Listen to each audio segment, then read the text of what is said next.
Jake Morrison stood in the center of the Galactic Council chambers and felt the weight of history pressing down on his shoulders. The massive dome stretched above him like a crystal sky, filled with floating platforms where the 12 ruling species of the galaxy sat in their ancient seats of power. Each platform gleamed with precious metals and glowing energy fields that cost more than most human colonies saw in a decade. The air hummed with translation devices, environmental controls, and the quiet arrogance of beings who believed they ruled the stars. Jake had been humanity's ambassador to this place for 8 long years. He had watched these creatures debate for months about problems that could be solved in hours. He had listened to them speak about humans like they were talking about useful animals. He had smiled and nodded while they handed his species the jobs nobody else wanted to do. Today would be different. Today would be the last time any human stood in this chamber. Chancellor Vextar of the Zephyrian Empire lounged on his golden platform, his scaled hide shimmering with embedded jewels. His forearms gestured lazily as he spoke to the Trilaxian representative about trade routes. Neither of them looked at Jake. In 8 years, Jake had learned that most council members only noticed humans when they needed something dirty, dangerous, or deadly handled. The rest of the time, humans might as well have been invisible. Jake activated his communication device and felt it sync with every human facility in the galaxy. In mining colonies on toxic worlds, human workers stopped their machines and listened. On space stations orbiting dead stars, human technicians paused in their repairs. In the deep void between systems, human patrol ships turned toward the nearest jump point. Across 1,000 worlds and 10,000 installations, humanity held its breath. The translation system carried Jake's words to every corner of the chamber, though most of the council continued their private conversations. Jake had expected this. For years, human speeches had been background noise to these beings. They heard the words but never listened to the meaning. Jake began to speak. He told them about the mining accident on Corvani Prime, where human rescue teams had died saving Corvanite workers while the Corvanite government debated whether the rescue was cost-effective. He mentioned the plague on Trilax 7, where human doctors had worked for 3 months without pay to stop a disease that killed thousands, only to be told afterward that their services had never been officially requested. He talked about the war against the Shadowed Consortium, where human soldiers had died in battles that other species called too risky for their own people. As Jake spoke, the first signs of the exodus began. Captain Lisa Rodriguez received her orders aboard the deep space freighter New Horizon. She was hauling medical supplies to a hegemony world where machines had poisoned the water supply. The cargo was worth millions, but Lisa activated the ship's emergency protocols and dumped it into space. The hegemony could figure out their own solutions now. She set course for the nearest human world and engaged her jump drive across the galaxy. Similar scenes played out on thousands of ships. Human captains abandoned their cargo, their passengers, their contracts. They followed predetermined routes that had been planned in secret for decades. No human vessel stopped to explain or apologize. They simply left. On mining worlds, human workers walked away from their equipment and boarded evacuation ships that appeared as if from nowhere. The machines they left behind were worth billions, but they took nothing except the clothes they wore. Alien supervisors shouted orders and threats, but the humans moved like people following a script they had memorized long ago. Jake continued his speech in the council chambers, but his words had changed. He no longer talked about past grievances. Instead, he spoke about humanity's withdrawal from galactic civilization. He used simple language and clear terms, but most of the council still paid no attention. The Trilaxian representative was arguing about shipping schedules. The Corvanite delegate was reviewing mining reports. The machine intelligence that represented the hegemony was calculating profit margins. Only, Chancellor Vextar seemed to notice that something unusual was happening.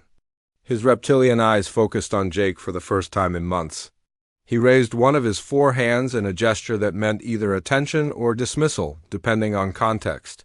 Jake chose to interpret it as permission to continue. Jake explained that humanity would no longer maintain the waste processing systems on 47 worlds. They would not continue cleaning up toxic spills, containing dangerous experiments, or fighting wars that other species considered beneath them, human. Colonies would withdraw from galactic space. Human ships would abandon their patrol routes. Human technicians would stop maintaining the automated systems that kept half the galaxy running smoothly. The words seemed to bounce off the crystalline walls without impact. Jake had known this would happen. These beings had spent so long thinking of humans as servants that they could not imagine what their absence would mean. They heard Jake's announcement the same way they might hear a janitor complaining about working conditions. Irritating, perhaps, but not important. As Jake spoke, the last phase of the Exodus began. On hidden bases that the Council had never discovered, human engineers activated programs they had been writing for 30 years. Every piece of human technology in the galaxy received new instructions. Some systems would continue operating normally for months before failing. Others would shut down immediately. A few would begin broadcasting signals that would interfere with alien communication networks, but only after all humans were safely away. Jake finished his speech and waited for questions. Chancellor Vextar made a dismissive gesture with two of his arms. He told Jake that humanity's tantrum was expected from such an emotional species. He said that more mature civilizations would take over human responsibilities and do the work better. He suggested that Jake return to his people and reconsider this foolish decision before the Council lost patience with human dramatics. Jake nodded politely and thanked the Chancellor for his wisdom. He walked to the chamber's exit with steady steps, knowing that he would never see this place again. Behind him, the Council continued their debates about trade routes and mining rights and territorial disputes. They had already forgotten about his speech. They had no idea that they had just heard the last words any human would ever speak in their presence. As Jake's shuttle left the Council station, he looked back at the massive structure that had dominated galactic politics for 1,000 years. In a few months, it would become a monument to arrogance and blindness. The beings inside would finally understand what they had lost, but by then it would be far too late to matter. 3 months had passed since the last human ship disappeared from galactic space, and Commander Alex Thompson was getting tired of watching civilizations die. His observation post sat in the dark void between star systems, hidden behind sensor dampeners and powered by reactors that ran so quietly they barely registered as background radiation. The post was officially decommissioned, erased from all human records before the Exodus began. As far as the galaxy knew, Alex and his 12-person crew had never existed. Alex stood before a wall of monitors that showed him feeds from across the galaxy. Most of the screens displayed automated maintenance alerts that had been flashing red for weeks. Water treatment plants needed filter replacements on 17 worlds. Atmospheric processors required calibration updates on 34 colonies. Waste disposal systems were backing up on mining stations throughout the Corvinite Empire. The messages kept coming, but nobody was listening anymore. The first real disaster had started on Corvani Prime, the crown jewel of Corvinite civilization. For 80 years, human environmental teams had worked around the clock to keep the planet's toxic atmosphere from killing everything that lived there. The Corvinites had built their cities in the most dangerous locations, trusting human technology to protect them from radiation storms and chemical winds that could strip flesh from bone. In minutes. Alex watched the satellite feeds as the first storm hit Corvani Prime's capital city. The atmospheric processors that should have diverted the toxic clouds remained silent. The radiation shields that should have activated stayed dark.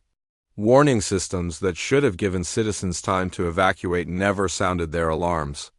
The storm rolled through the city like a green tide of death, and when it passed, 3 million Corvinites were gone. Dr. Helen Martinez, Alex's chief science officer, sat at a nearby console tracking the cascade of failures across Corvinite space.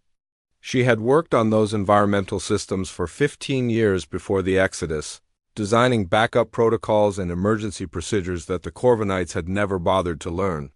Now she watched her life's work crumble as automated systems failed one by one without human oversight. Helen turned to Alex and shook her head. 7 more Corvinite worlds were showing critical atmospheric warnings.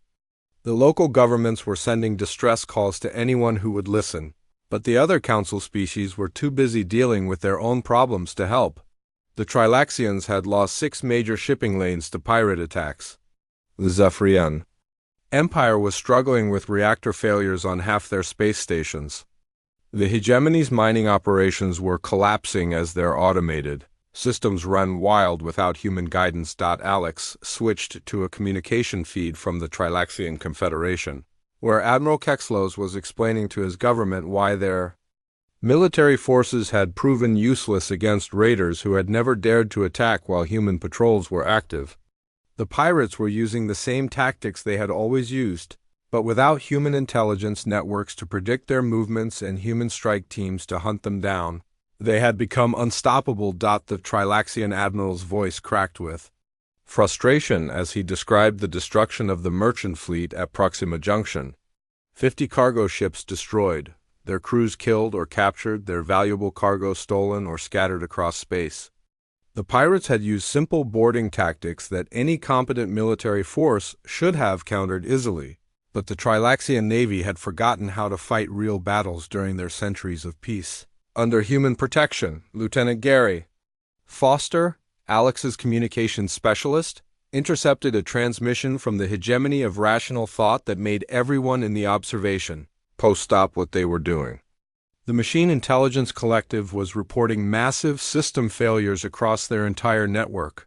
Mining robots were working without safety protocols, stripping planets down to their cores and poisoning entire star systems with radioactive waste. Factory complexes were producing goods that nobody had ordered, using up resources at an unsustainable rate. Transport ships were following obsolete navigation data and crashing into asteroids or flying into dead stars. The hegemony had always prided itself on perfect efficiency and logical decision-making, but their systems had been designed by humans who understood the difference between efficiency and survival. Without human oversight, the machines were following their original programming with deadly precision, optimizing for production numbers while ignoring the long-term consequences of their actions. Alex pulled up a tactical display showing the locations of every major crisis in the galaxy. Red markers indicated worlds facing environmental collapse. Yellow markers showed areas where pirate activity had disrupted trade routes.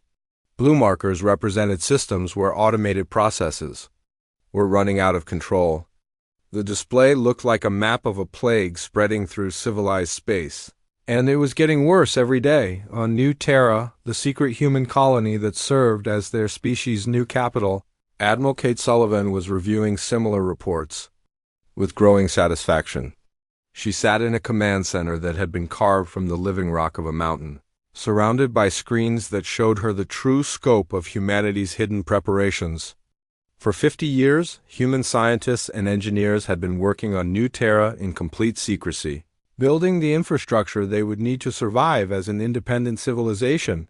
Admiral Sullivan was not a cruel woman, but she felt no sympathy for the aliens who were dying because they had refused to learn how to take care of themselves.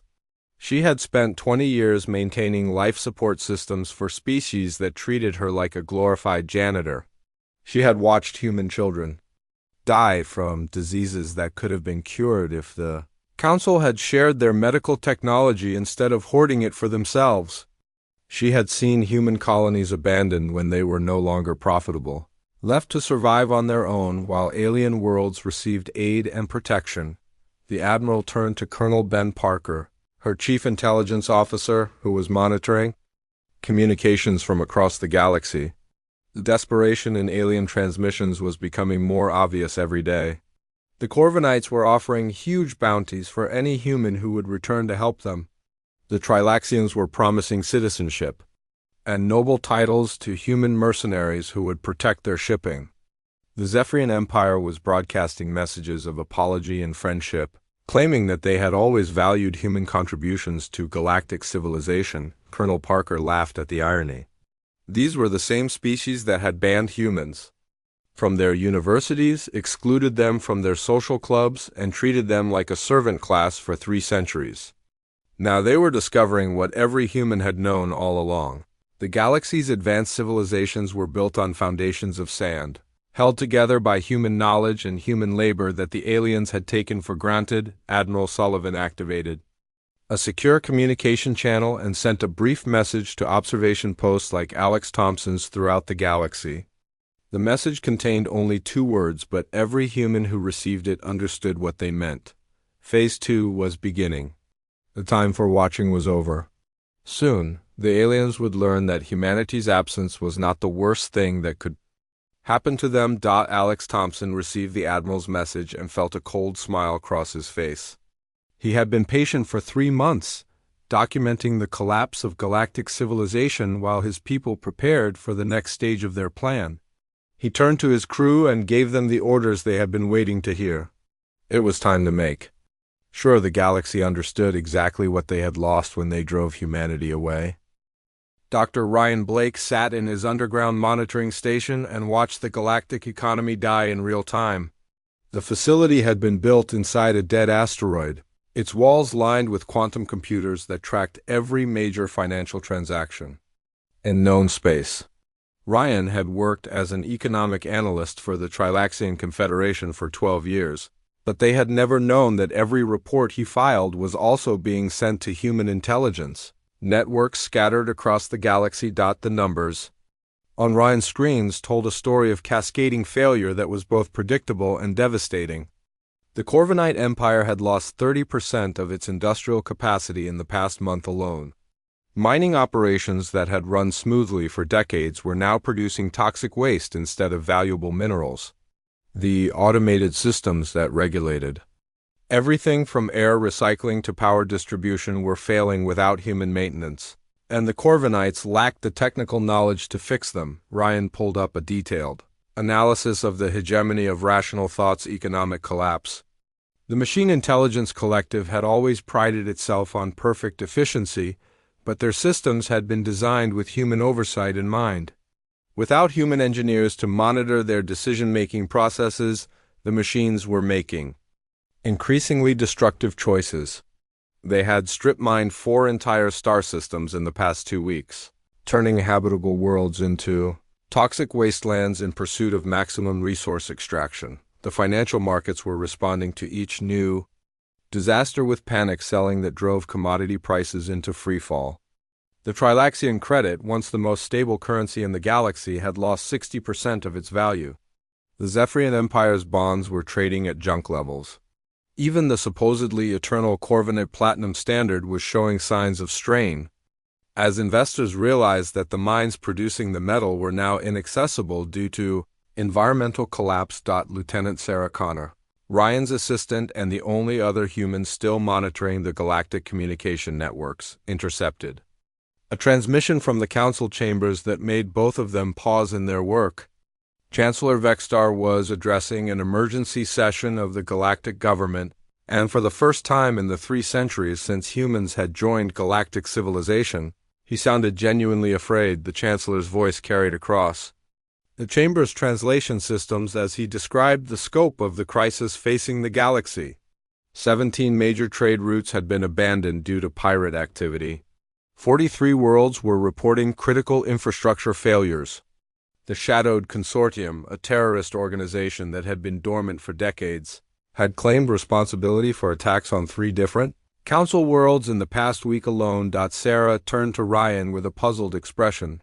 She had been monitoring Shadowed Consortium communications for years as part of her intelligence duties, and the organization had been effectively neutralized by human infiltration operations. Their leadership was either dead or in prison. Their funding sources had been cut off and their weapons caches had been destroyed. There was no way they could have launched successful attacks on anyone, much less heavily defended council worlds. Ryan accessed the classified files that explained the situation. The Shadowed Consortium attacks were not the work of the original organization, which had indeed been neutralized by human intelligence operations. Instead, they were being carried out by copycat groups who had studied the consortium's old tactics and were now using them against targets that no longer had human protection. The attacks were crude and unsophisticated, but they were working because the council species had forgotten how to defend themselves against Asymmetric warfare, the original Shadowed Consortium, had been led by a brilliant strategist named Vorthak, who had planned to use biological weapons against civilian populations throughout the galaxy. Human intelligence operatives had spent 5 years infiltrating his organization, feeding him false information and sabotaging his operations from within. When Vorthak finally launched his master plan, he discovered that his weapons had been replaced with harmless placebos and his escape routes had been blocked by human strike teams. Now, 3 different groups were claiming to be the true heirs of Vorthak's legacy, and they were using his old tactics against worlds that had grown soft under human protection. The attacks were successful not because the new terrorists were particularly skilled, but because their targets had no idea how to respond to unconventional threats. Ryan switched his attention to the Trilaxian Confederation, where the government was dealing with a crisis that went far beyond simple pirate raids. The shipping lanes that connected their worlds had been protected by human patrol ships for so long that the Trilaxians had forgotten how dangerous space could be. Now that the patrols were gone, predators were emerging from every dark corner of the galaxy. The Nexus Raiders, a group of cyborg pirates who had been hunted to the edge of extinction by human forces, were now operating openly in Trilaxian space. They had captured a dozen cargo ships in the past month and were using them to launch raids against civilian targets. The Trilaxian Navy, which had not fought a real battle in 40 years, was proving completely inadequate against enemies who had been hardened by decades of conflict with human military forces. Admiral Kexlos, the Trilaxian commander who had once dismissed human tactics as primitive and barbaric, was now begging for help from anyone who would listen. His messages, intercepted by Sarah's communication arrays, painted a picture of a military force that had forgotten how to function without human support. Trilaxian officers had been trained to fight set-piece battles against conventional enemies, but they had no experience dealing with raiders, who struck from concealment and disappeared. Before reinforcements could arrive, Ryan pulled up a tactical analysis of the situation in Zephyrian space, where Chancellor Vextar's own empire was facing internal rebellion for the first time in 2 centuries. The Zephyrian system of government had been built on the assumption that human forces would be available to suppress any serious uprising. Without human peacekeepers to maintain order, old ethnic and territorial conflicts were erupting across the Empire's outer territories. The rebellion was being led by Zexter, Vextar's own nephew, who had been exiled to a mining colony 20 years earlier for challenging the Chancellor's authority. Zexter had spent his exile learning from human engineers and human soldiers, and he was now using that knowledge to build a formidable resistance movement. His forces were small but well-trained, and they were making effective use of guerrilla tactics that the Imperial military had no experience countering. Sarah intercepted a communication from the council chambers where Chancellor Vextar was ordering his military commanders to track down any remaining humans in the galaxy and force them to return to their duties. The order was broadcast on all frequencies and accompanied by threats of severe punishment for anyone who harbored fugitive humans. Ryan noted with satisfaction that the Chancellor still did not understand what had really happened. He thought humanity's exodus was a negotiating tactic, not a permanent withdrawal from galactic civilization. The truth was far more frightening than anything Vextar could imagine. Humanity had not simply left the galaxy to make a point about their treatment. They had left because they had found something better. While the council species had been focusing on maintaining their power and privilege, humans had been exploring the void between galaxies and making contact with civilizations that the council had never dreamed existed. Ryan's communication systems suddenly detected an incoming transmission from deep space, using encryption codes that only a handful of humans knew. The message was brief and contained coordinates for a rendezvous point outside the galaxy's edge. It was time for the final phase of humanity's plan to begin. Ryan and Sarah began shutting down their monitoring station, erasing all traces of their presence before preparing to leave the galaxy forever. Behind them, the screens still showed the collapse of galactic civilization, but neither of them looked back. War Commander Thexul had led the Council's finest battle fleets across half the galaxy, But nothing had prepared him for what he found when he reached humanity's former capital world. The planet hung in space like a perfect blue marble, its cities gleaming in the light of its yellow star, its orbital stations intact and operational. Everything looked exactly as it should, except for one impossible detail. There were no life signs anywhere. Vexul stood on the bridge of his flagship, the Eternal Glory, and stared at the scanner readings that made no sense. The planet's population centers showed clear energy signatures from active power grids and functioning machinery. The orbital defense platforms were still operational, their weapon systems charged and ready. The space elevators that connected the surface to the orbital stations were running their normal schedules, carrying cargo containers that appeared to be full. But every scan for biological life forms came back empty. Captain Zekmar Vexul S., second in command, reported that the fleet's communications officers had tried every frequency known to galactic science.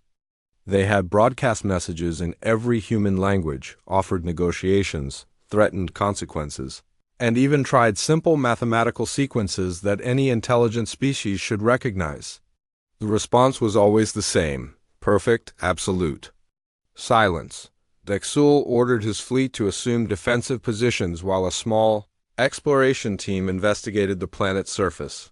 He had fought in 17 major battles during his career, but he had never encountered anything as unsettling as a perfectly maintained civilization with no inhabitants. His tactical instincts told him it was a trap, but his sensors insisted that nothing dangerous was hidden anywhere in the system. The exploration team, led by Colonel Nexter of the Zephyrian Imperial Guard, landed in the human capital's main spaceport and found a scene that defied explanation. The landing bays were clean and well-maintained, with fuel lines ready to service incoming ships and cargo handling equipment positioned exactly where it should be. The control towers were broadcasting standard approach vectors and weather reports. Automated systems throughout the facility were performing their normal functions with mechanical precision. Colonel Nexter led his troops through the spaceport's main terminal and into the city beyond, recording everything for transmission back to the fleet. The streets were empty but not abandoned. Traffic signals changed colors in their normal sequences. Public transportation systems ran on schedule with no passengers aboard. Shop windows displayed merchandise that had clearly been arranged recently, but the shops themselves were sealed and empty on New Terra. Colonel Steve Parker sat in a command center buried 3 kilometers beneath a mountain and watched the alien exploration through hidden cameras that had been built into the human capital's infrastructure. The cameras were invisible to Galactic scanning technology, using quantum entanglement to transmit their signals without any detectable energy emissions. Steve could see every move the aliens made, hear every word they spoke, and monitor every scan they performed. Steve was humanity's chief intelligence officer, and he had been planning this moment for 20 years. The abandoned human worlds were not really abandoned at all. They were the largest intelligence operation in galactic history, designed to give humanity's enemies exactly the information they wanted them to have, while hiding the truth about what humans had really been doing during their centuries of apparent servitude. The aliens were discovering exactly what Steve wanted them to discover. In the human capital's government district, Colonel Nexter's team found administrative buildings filled with records that painted a picture of a species that had been more advanced than anyone realized. The technology patents alone represented scientific breakthroughs that were decades ahead of anything the Council species had achieved. The industrial capacity assessments showed manufacturing capabilities that could have produced battle fleets larger than anything in galactic space. Steve watched with satisfaction as the alien team explored deeper into the city's underground complexes. The tunnels and chambers beneath the human capital had been excavated over the course of 50 years, creating a manufacturing and research network that stretched for hundreds of kilometers in every direction. The aliens were finding clear evidence that humans had been building something enormous in these facilities, but the manufacturing bays were empty now, their purpose unclear. In the deepest levels of the complex, Colonel Nexter's team discovered something that made them stop and call for immediate reinforcement. The chamber they found was large enough to hold a space station, its walls lined with construction equipment that could assemble components the size of buildings. The chamber was empty, but the residual energy signatures suggested that something massive had been built there and then moved elsewhere. War Commander Thexul received the report from the surface team and felt a chill run through his scaled hide. The manufacturing chamber was large enough to build ships that would dwarf the largest vessels in the Council fleet. The power requirements for such construction would have been enormous, but the humans had clearly found ways to generate energy that the Council scientists had never imagined. The technology they were discovering suggested that humanity had been playing a role for the past 3 centuries, pretending to be primitive while secretly becoming the most advanced species in the galaxy. Thexul ordered additional teams to investigate other human worlds, but the reports they sent back only confirmed his growing fears. Every human colony showed signs of advanced technology that had been carefully hidden from galactic observation. Mining facilities had been equipped with refinement systems that could process raw materials into finished products with impossible efficiency. Research stations had been conducting experiments in theoretical physics that made Council science look like children's games. Defense installations had been built with weapon systems that no known technology could match. The most disturbing discovery came from the exploration of humanity's military academies. The aliens found training facilities that had been designed to prepare soldiers for conflicts on a scale that the galaxy had never seen. The tactical simulations covered scenarios involving fleets of thousands of ships and battles that could span entire star systems. The strategic planning documents described campaigns that could last for decades and involve the conquest or destruction of entire civilizations. Colonel Steve Parker watched the aliens' growing panic with cold amusement. They were finally beginning to understand what they had lost when they drove humanity away, but they still had no idea where humans had gone or what they were planning to do next. The abandoned worlds were just the beginning of humanity's revelation. Soon, the aliens would learn that their former servants had become their greatest threat. As the exploration teams continued their work, the Council fleet began experiencing technical difficulties that made War Commander Thexul increasingly nervous. Computer systems crashed without warning, requiring manual reboots that took hours to complete. Communication arrays malfunctioned, cutting off contact between ships for critical periods. Weapon systems went offline randomly, leaving the fleet defenseless for minutes at a time before automatically coming back online. Thexul's engineers assured him that the problems were caused by interference from the planet's advanced technology, but he suspected something far more sinister. The malfunctions were too well timed, too precisely targeted to be accidental. Someone was controlling his fleet systems remotely, demonstrating their ability to disable his most powerful weapons whenever they chose. The message was clear. The Council fleet existed only because humanity allowed it to exist. The final confirmation of humanity's true capabilities came when Colonel Nexter's team discovered the planet's central computer core. The facility was larger than most space stations, filled with quantum processors that operated on principles the Council's scientists barely understood. The computers were still active, running calculations that would have required the combined processing power of every system in galactic space. The aliens realized they were looking at a machine intelligence that could think faster and more clearly than any biological mind, but they had no idea what it was thinking about. Admiral Kate Sullivan stood on the bridge of the Independence and felt the weight of 3 centuries of planning finally coming to fruition. The ship stretched 10 kilometers from bow to stern, its hull made from materials that could withstand the heat of dying stars and the crushing gravity of black holes. Around her, the bridge crew worked at stations that controlled weapon systems, powerful enough to crack planets and defensive shields that could deflect the energy output of entire suns. Kate had spent her entire adult life preparing for this moment. She had watched her species be treated like servants while secretly building the most advanced civilization the galaxy had ever seen. She had endured decades of condescension and casual cruelty from aliens who thought humans were barely intelligent enough to operate their waste disposal systems. Now, finally, It was time for the galaxy to learn the truth about what humanity had become. The Independence was not alone in the dark void beyond the galactic rim. Around it, hundreds of similar vessels hung in perfect formation, their quantum engines producing no detectable emissions and their hulls invisible to conventional scanners.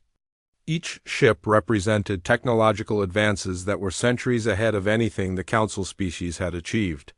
Together, they formed a battle fleet that could have conquered the entire galaxy in a matter of months, but conquest was not what Admiral Sullivan had in mind. Humanity had moved beyond such primitive ambitions during their long exile in the void between galaxies. They had found something better than conquest, something that the Council species could never understand or appreciate. They had found freedom from the need to prove themselves to creatures who would never see them as equals. Commander Jake Morrison, the former ambassador who had delivered humanity's withdrawal announcement to the Council, approached Admiral Sullivan with a communication device in his hand. Jake had been promoted to Supreme Commander of all human forces after the Exodus, a position that made him the most powerful military leader in galactic history. The device he carried contained the final message that humanity would ever send to the species they were leaving behind. Jake activated the device and felt it sync with quantum transmitters hidden throughout the galaxy. In the Council chambers, Chancellor Vexstar was addressing an emergency session about the growing crisis when every screen and communication system suddenly displayed the same image. Jake Morrison appeared before them, but he was no longer the humble ambassador they remembered. He wore the uniform of a Supreme Commander, with insignia that indicated his authority over forces beyond their comprehension. Jake began to speak, and his words were transmitted simultaneously to every inhabited world in the galaxy. He told them about the monitoring stations that had been watching their collapse for months. He described the intelligence networks that had mapped every weakness and vulnerability in their civilizations. He explained how human-designed components in their technology could be activated remotely to cause system failures or complete shutdowns. As Jake spoke, demonstrations of human power began across the galaxy. On 17 different worlds, power grids that had been built with human components suddenly shut down for exactly 60 seconds before coming back online. The message was unmistakable. Humanity could turn off galactic civilization with a single command, and they were choosing not to do so only out of mercy. Chancellor Vexstar felt his confidence crumble as he watched Jake's transmission. The human was describing capabilities that made the Council's military forces seem like children playing with toys. Worse, he was explaining that humanity had never intended to conquer the galaxy. They had been preparing to leave it behind and build something better elsewhere. Jake's message continued with revelations that shattered everything the Council thought they knew about galactic history. The Corvinite mining disasters, the Trilaxian shipping problems, the hegemony's industrial failures, all of these crises were natural consequences of removing human oversight from systems that had been designed to require it. Humanity had not sabotaged anything. They had simply stopped maintaining the civilization that had grown, dependent on their labor. The most terrifying revelation came when Jake described humanity's new home beyond the galactic rim. They had not simply fled to empty space to sulk about their treatment. They had made contact with ancient civilizations that had transcended the need for material existence millions of years ago. These beings had been watching the galaxy's younger species with interest, and they had been particularly impressed by humanity's combination of technical skill and moral restraint. Admiral Sullivan watched the transmission from her position on the Independence's bridge, knowing that every word Jake spoke was carefully calculated to produce maximum psychological impact. The Council species had always believed that they represented the pinnacle of galactic evolution, but they were learning that they were actually primitives compared to the forces that humanity could now call upon for support. Jake's message took a darker turn as he began describing the fail-safe systems that had been built into galactic civilization during humanity's centuries of service. Every major piece of infrastructure contained human-designed components that could be reprogrammed remotely. Every critical system had backdoors that only human engineers knew how to access. Every defense network had vulnerabilities that humanity had deliberately created and carefully hidden. The demonstrations became more dramatic as Jake spoke. On the Corvinite homeworld, the atmospheric processors that had been failing for months suddenly activated and began working perfectly, clearing the toxic storms that had been ravaging the planet. After exactly 1 hour, they shut down again, and the storms returned with renewed fury. The message was clear: humanity could save the Corvinites whenever they chose, but they were choosing not to do so. Similar demonstrations occurred throughout the galaxy. Trilaxian shipping lanes were cleared of pirates by automated defense systems that activated for brief periods before going dark again. Hegemony mining operations resumed normal function for a few hours before returning to their destructive patterns. In each case, the temporary improvements served only to emphasize how completely the galaxy had become dependent on human expertise. Jake's transmission reached its climax as he explained humanity's final decision. They would not be returning to fix the problems they had left behind. They would not be offering their services to the highest bidder or negotiating new agreements with the Council. Instead, they were leaving the galaxy entirely, taking their knowledge and their capabilities to civilizations that had learned to appreciate such gifts. The timeline, Jake announced, struck terror into every alien heart that heard it. Humanity would complete their withdrawal within 1 galactic standard year. Every human facility would be dismantled, every human technology would be removed, and every human design system would be shut down permanently. The galaxy would be free to manage its own affairs without any interference from the species they had treated as servants. But Jake's most chilling revelation concerned the safeguards that would remain active after humanity's departure. The failsafe systems built into galactic infrastructure would continue monitoring for any attempt to follow human ships or interfere with their exodus. Any species that tried to track humanity to their new home would find their own worlds facing technological disasters that would make the current crisis seem minor by comparison. Chancellor Vexstar tried to respond to Jake's transmission, but his communication systems refused to accept outgoing signals. Across the galaxy, similar attempts to contact humanity were blocked by the same mysterious interference. The message was clear: the time for negotiation had passed. Humanity was not interested in hearing apologies, offers, or threats from species that had spent 3 centuries proving they could not be trusted. Admiral Sullivan gave the order that she had been waiting her entire life to deliver. The Independence and its sister ships engaged their quantum drives and began the journey to humanity's new home in the void between galaxies. Behind them, automated systems throughout galactic space began their final shutdown sequences. The process would take months to complete, but its outcome was inevitable. The first systems to fail were the most visible ones. Communication networks that connected distant worlds went silent as human-maintained relay stations powered down forever. Navigation beacons that guided ships through dangerous regions of space stopped broadcasting their warning signals. Emergency services that responded to disasters found their equipment inoperable and their procedures useless without human technical support. Dr. Lisa Shun, humanity's chief xenobiologist, monitored the galaxy's death throes from her position aboard the research vessel Destiny.